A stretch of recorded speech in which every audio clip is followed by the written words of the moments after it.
8월 11일 월요일. 하나님이 주신 참된 능력. 인간의 능력은 크게 두 가지로 나눌 수 있습니다.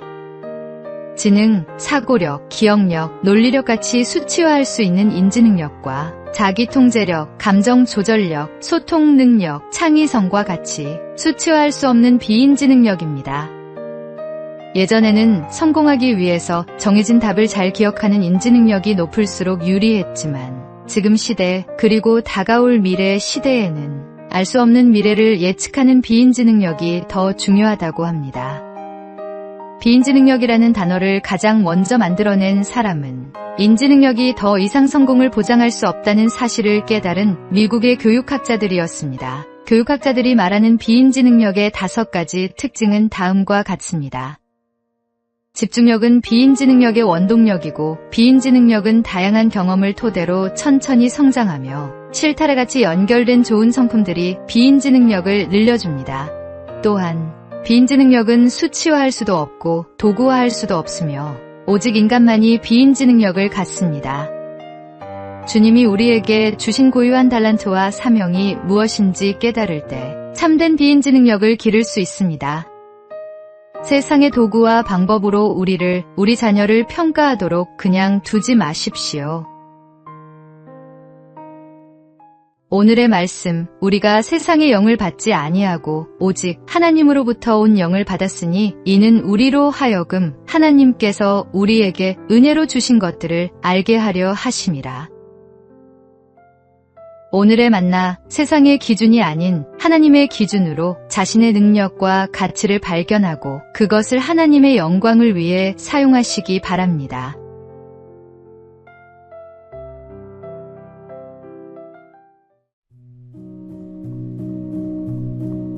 (8월 12일) 화요일. 우리의 언어가 드러내는 것.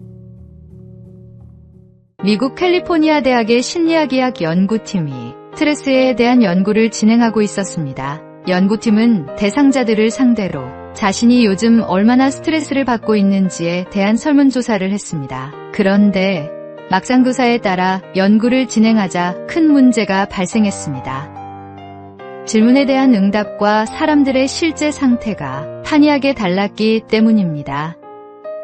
스트레스를 전혀 받고 있지 않다고 응답한 사람도 극심한 스트레스를 받고 있었으며, 반대로 스트레스를 받고 있다고 응답한 사람이 아주 유쾌한 삶을 살고 있는 경우도 있었습니다. 연구팀의 책임자인 교수는 설문조사가 아닌 다른 방식으로 스트레스 지수를 알아낼 방법을 연구했습니다. 그 결과 사람들이 평소에 사용하는 언어를 통해 스트레스 지수를 알 수 있다는 사실을 발견했습니다. 1만 건이 넘는 전화 통화를 분석한 결과 스트레스를 받는 사람들은 무의식적으로 비슷한 패턴의 언어를 사용했습니다. 전반적으로 말수가 눈에 띄게 줄었으며 정말로 엄청나게와 같은 강조의 표현을 더 자주 사용했습니다. 뇌가 스트레스를 받고 있다고 느끼면 대응하기 위해 특정 단어를 많이 사용하도록 유도한다는 것이 연구팀의 결론이었습니다. 주님을 믿고 따른다고 생각하는 우리의 언어는 어떻습니까? 오늘의 말씀, 사람은 입의 열매로 인하여 복록을 누리거니와. 오늘의 만나, 우리의 말이 하나님의 자녀답게 은혜롭고 선한 영향력을 끼치는지 점검해보고 늘 덕을 세우는 말을 사용하시기 바랍니다.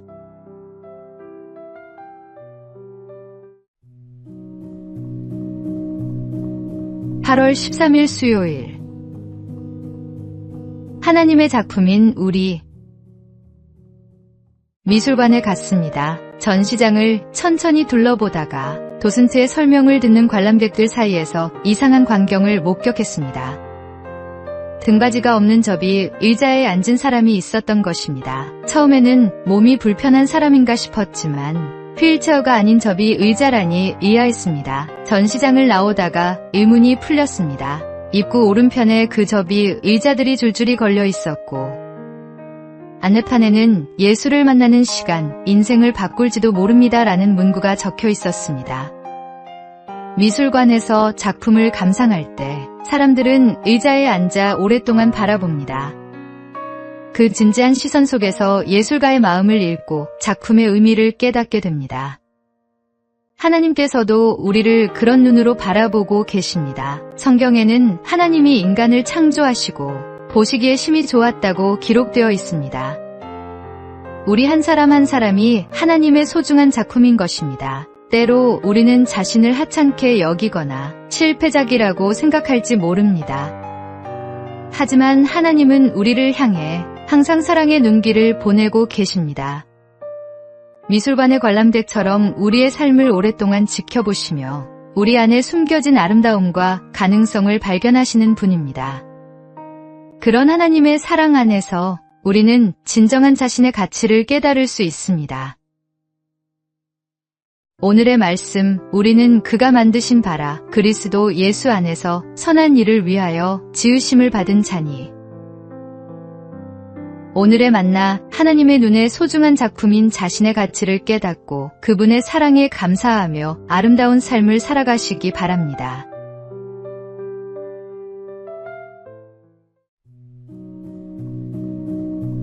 (8월 14일) 목요일. 절망에서 피어난 희망.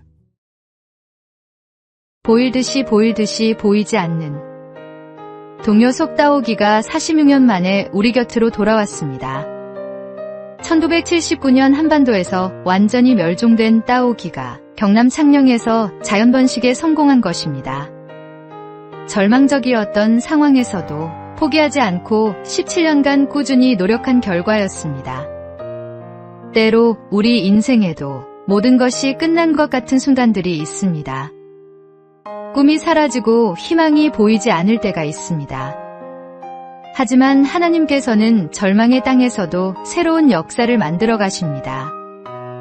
따오기의 귀환은 단순한 생태복원이 아니라 포기하지 않는 믿음과 인내가 얼마나 귀한 열매를 맺는지 보여주는 산교훈입니다. 성경은 어두움 후에 빛이 온다고 말씀합니다.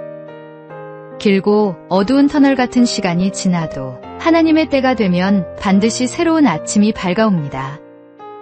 따오기가 다시 하늘을 날고 새끼를 기르듯 우리의 잃어버린 꿈도 죽은 것 같던 소망도 하나님의 손길 아래 다시 생명을 얻게 됩니다. 지금 당신이 어떤 절망 속에 있든지 하나님은 이미 회복의 역사를 준비하고 계십니다. 오늘의 말씀, 보라, 내가 새 일을 행하리니 이제 나타낼 것이라.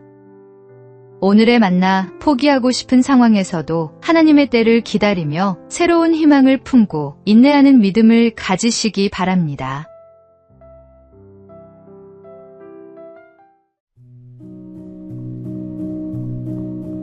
(8월 15일) 금요일.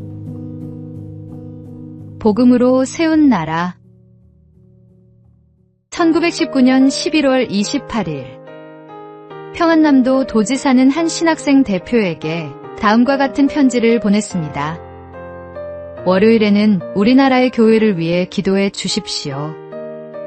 화요일에는 대한민국 임시정부를 위해 기도해 주십시오. 수요일에는 한국의 부흥이 임하기를 기도해 주십시오. 목요일에는 독립운동으로 고통받는 사람들, 그들의 가족을 위해 기도해 주십시오.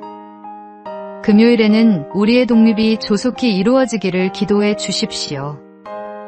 토요일에는 국제연맹이 하나님의 뜻을 따라 움직이고 하나님의 영광을 드러내는 기관이 되도록 기도해 주십시오. 안타깝게도 이 편지는 비밀경찰에게 발각되어 전해지지 않았습니다. 그러나 당시 교회가 나라와 민족을 위해 얼마나 애쓰고 있었는지를 엿볼 수 있는 편지였습니다. 당시 기독교 인구는 5%도 되지 않았지만 백범 김구 선생이 경찰서 10개보다 교회 1개가 낫다라고 말할 정도로 정말로 말씀을 따라 세상의 빛과 소금으로 살아가는 성도들이었습니다. 진리의 복음이 전파되는 곳은 어디서나 해방의 역사가 일어납니다. 민족의 독립과 해방을 위해 누구보다 더 열심히 기도하며 노력했던 믿음의 선배들처럼 복음이 다시 한번 불길처럼 퍼져나가 많은 사람들의 마음이 죄에서 해방되도록 세상에서 복음과 진리를 전하십시오. 오늘의 말씀. 너희는 택하신 족속이요 왕같은 제사장들이요 거룩한 나라요 그의 소유가 된 백성이니 이는 너희를 어두운 데서 불러내어 그의 기이한 빛에 들어가게 하신 이의 아름다운 덕을 선포하게 하려 하심이라. 오늘의 만나. 나라와 민족을 위해 기도하는 것이 그리스도인의 사명임을 깨닫고 복음으로 이 땅을 변화시키는 일에 동참하시기 바랍니다.